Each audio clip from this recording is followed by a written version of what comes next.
les va? Muy buenas noches, bienvenidos. Esto es 40D, Argentina en Democracia. Espacio en el que intentamos dar y recorrer de estos 40 años la mirada sobre algunas cuestiones, avances, deudas de esta democracia que hemos sabido conseguir y construir. Y hoy nos vamos a asomar a una problemática vigente desde hace mucho tiempo y que sigue siendo una gran preocupación. Quizá no es novedad si les digo a ustedes, a más de uno de los que está viendo, que Córdoba ya perdió más del 95% de su bosque nativo. De esas 12 millones de hectáreas que existían, sí, hace mucho tiempo y que no hemos sabido conservar, deben estar quedando unas 500.000 más o menos en toda la superficie provincial. Y las causas son muchas y no solamente tiene que ver con la problemática de estos 40 años de democracia que venimos teniendo, pero sí que se han acentuado acá. Muchos de los que hablan con preocupación y de las voces que se alzan en contra de esto, dicen ya no estamos hablando de una problemática del futuro, sino que ya es tierra arrasada. Por eso, hoy, acá en 40D Argentina en Democracia, hablamos sobre el bosque nativo cordobés o lo poco que queda de él. Comenzamos. Tenemos todos la enorme responsabilidad de asegurar hoy y para los tiempos la democracia y el respeto por la dignidad del hombre en la tierra argentina.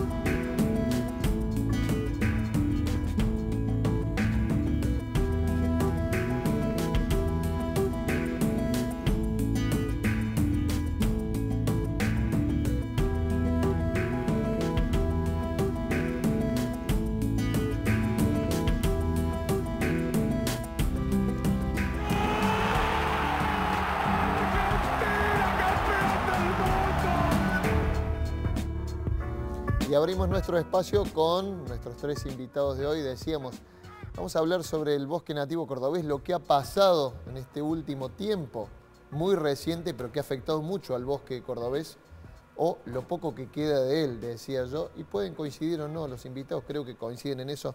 Marta Lagrotería es bióloga, especialista en plantas medicinales. ¿Cómo te va, Marta? Buenas noches. Gracias por estar. Buenas noches, gracias a ustedes y a los compañeros que están también. Ricardo Suárez es biólogo, presidente de Bosquizar. Vienen haciendo una interesante tarea en revertir esto, pero bueno, es un granito de arena de los tantos que se ponen. ¿Cómo andamos, Ricardo? Muy Buenas bien, noches. muchas gracias por invitarnos. Bueno, y Dani Díaz Romero es colega, periodista, director de Sala de Prensa Ambiental, también fuente consultada muchas veces por nosotros. Gracias, Dani, por estar, ¿eh? Por favor, gracias por la invitación. Bueno, no sé si se puede trazar una cronología de la problemática ambiental en Córdoba, si es tan prolija, pero vamos a tratar de ir haciéndola. Por ejemplo, recordando o asomándonos a este informe de la Comisión de Ordenamiento Territorial de Bosques, aquellas acciones que se coordinaban para empezar a alzar la voz en lo que, bueno, sigue siendo una problemática grave, el desmonte en Córdoba, la pérdida de bosque nativo. Lo vemos.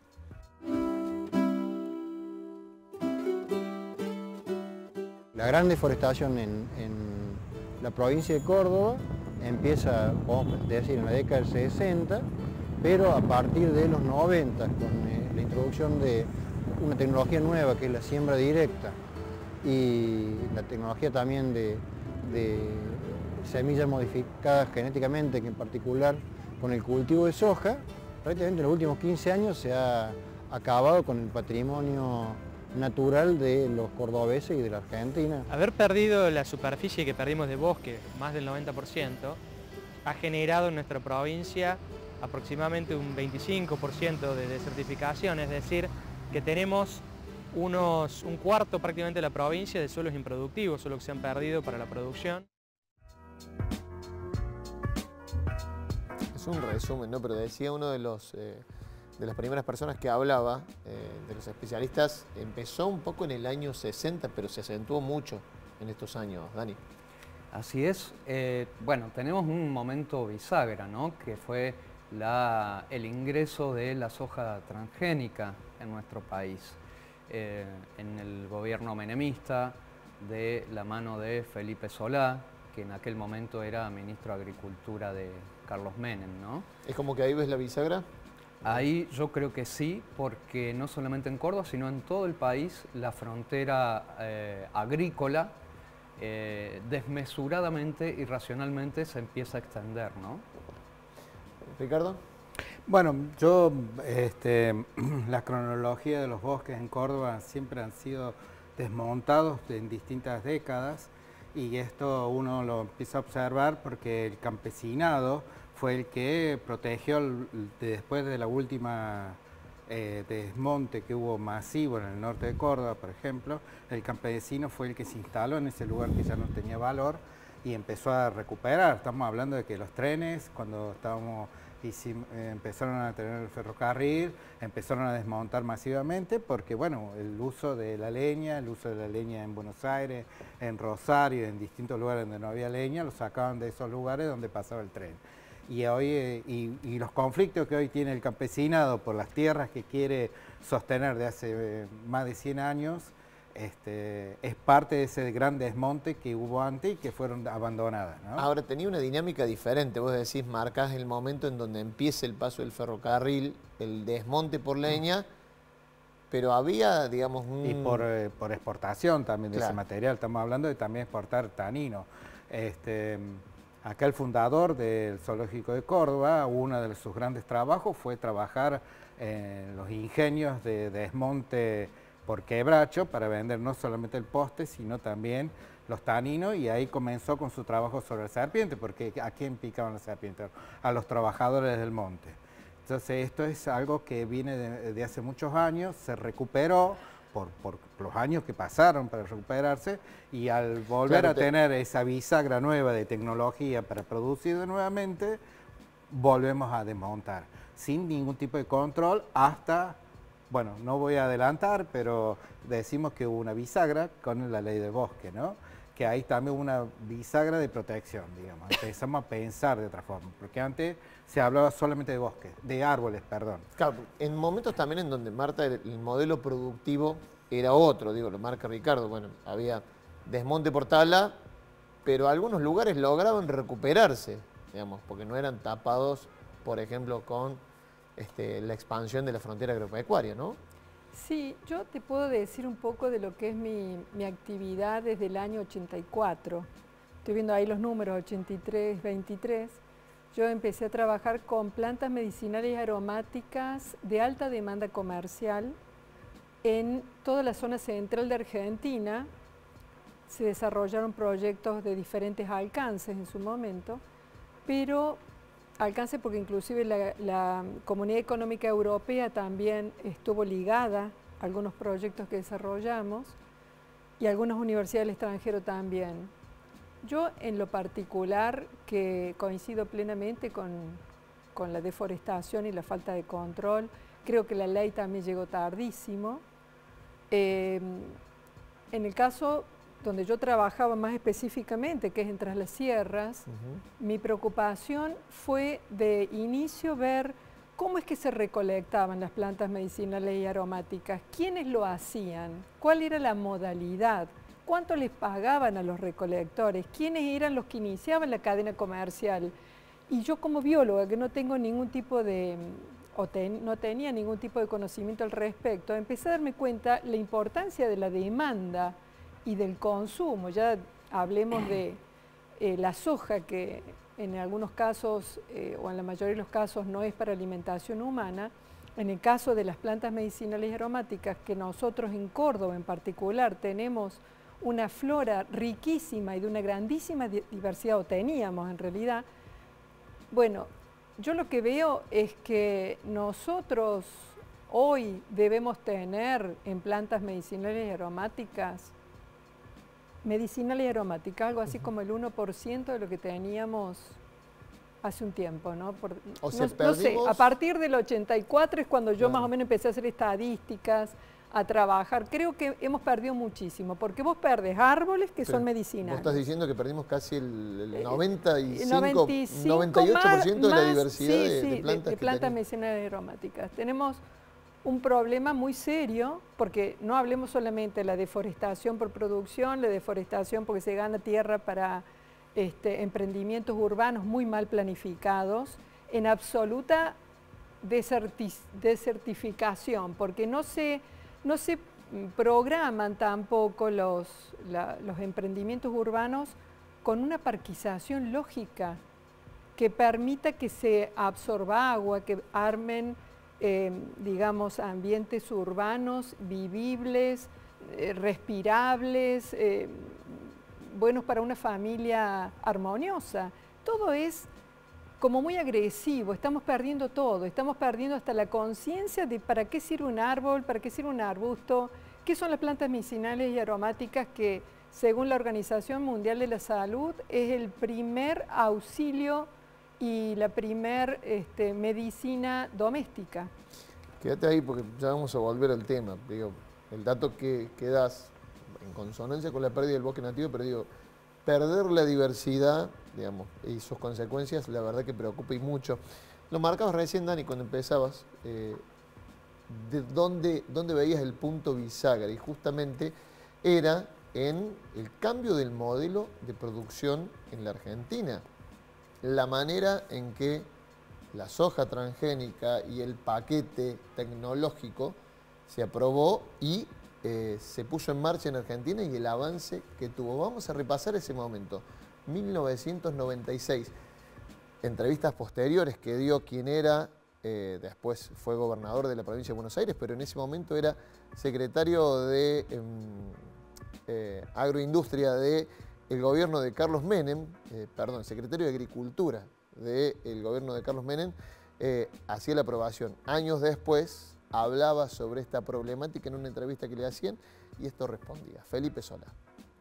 Lo paradójico es que cuando hablan los críticos de este modelo sojero, de monocultivo, dicen la gran responsabilidad política histórica fue de Felipe Solá, que aprobó la soja transgénica. Porque no entienden nada de agricultura. El tema es, cuando yo me fui, se sembraron 4 millones de hectáreas de soja transgénica el último año. Me fui en agosto y después de eso se sembraron 4 millones. El año anterior 300 y pico de mil con la soja aprobada. Pero es tan veloz, digamos, el productor argentino es el tipo con mayor velocidad de adopción del mundo.